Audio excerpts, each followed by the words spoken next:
പൊടിയിൽ മുങ്ങി കൊടുങ്ങല്ലൂർ ചന്തപ്പുര ജംഗ്ഷൻ. അനങ്ങാപ്പാറ നയം സ്വീകരിച്ച് ദേശീയപാത അധികൃതരും നിർമ്മാണ കമ്പനികളും. പൊടിശല്യം സഹിക്കാൻ കഴിയാതെ യാത്രക്കാരും തൊഴിലാളികളും കച്ചവടക്കാരും ദുരിതത്തിൽ.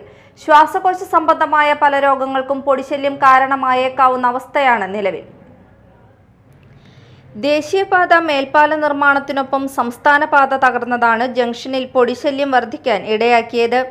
കൊടുങ്ങല്ലൂർ ചന്തപ്പുരയിലെ പാത തകർന്ന് ഗതാഗതം താറുമാറായി. അതോടൊപ്പം തന്നെ പൊടിശല്യം മൂലം ജനങ്ങളും കടയുടമകളും തൊഴിലാളികളും ദുരിതത്തിലാണ്. പൊടിശല്യം യാത്രക്കാർക്ക് ഇരട്ടി ദുരിതമാകുന്നു. ചന്തപ്പുര ജംഗ്ഷനിൽ വലിയ വാഹനങ്ങൾ കടന്നു പോകുമ്പോൾ ഉയരുന്ന പൊടി മൂലം ബൈക്ക് യാത്രികർക്ക് മുൻവശം പോലും കാണാനാകാത്ത സ്ഥിതിയാണ്. വലിയ കണ്ടെയ്നർ ലോറികളും ചരക്ക് ലോറികളും ബസ്സുകളും ഒരേ സമയം കടന്നു പോകുമ്പോൾ പൊടിശല്യത്തിനൊപ്പം ഗതാഗതക്കുരുക്കും വർദ്ധിക്കുന്നു.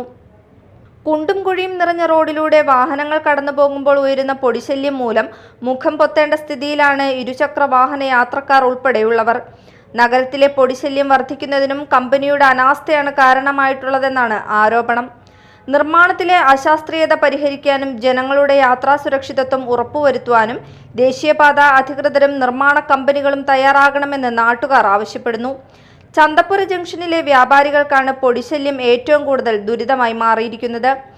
സാധനങ്ങളെല്ലാം പൊടി പിടിക്കുന്നതിനാൽ ഈ ഭാഗത്തെ കച്ചവടത്തെയും ബാധിക്കുന്നുണ്ട്. ഇപ്പോൾ മാസ്ക് ധരിച്ചാണ് പലരും കടയിലിരിക്കുന്നത്. ശ്വാസം മുട്ടും ശ്വാസകോശ സംബന്ധമായ പല രോഗങ്ങൾക്കും പൊടിശല്യം കാരണമായേക്കാവുന്ന അവസ്ഥയിലാണ് നാട്ടുകാർ. വിവിധ സംഘടനകളുടെ നേതൃത്വത്തിൽ പ്രതിഷേധ സമരവും സംഘടിപ്പിച്ചിരുന്നു. എന്നിട്ടും പരിഹാരം കാണാതെ അനങ്ങാപ്പാറ നയത്തിലാണ് ദേശീയപാത അധികൃതരും നിർമ്മാണ കമ്പനികളും. Media time, Kodungallur.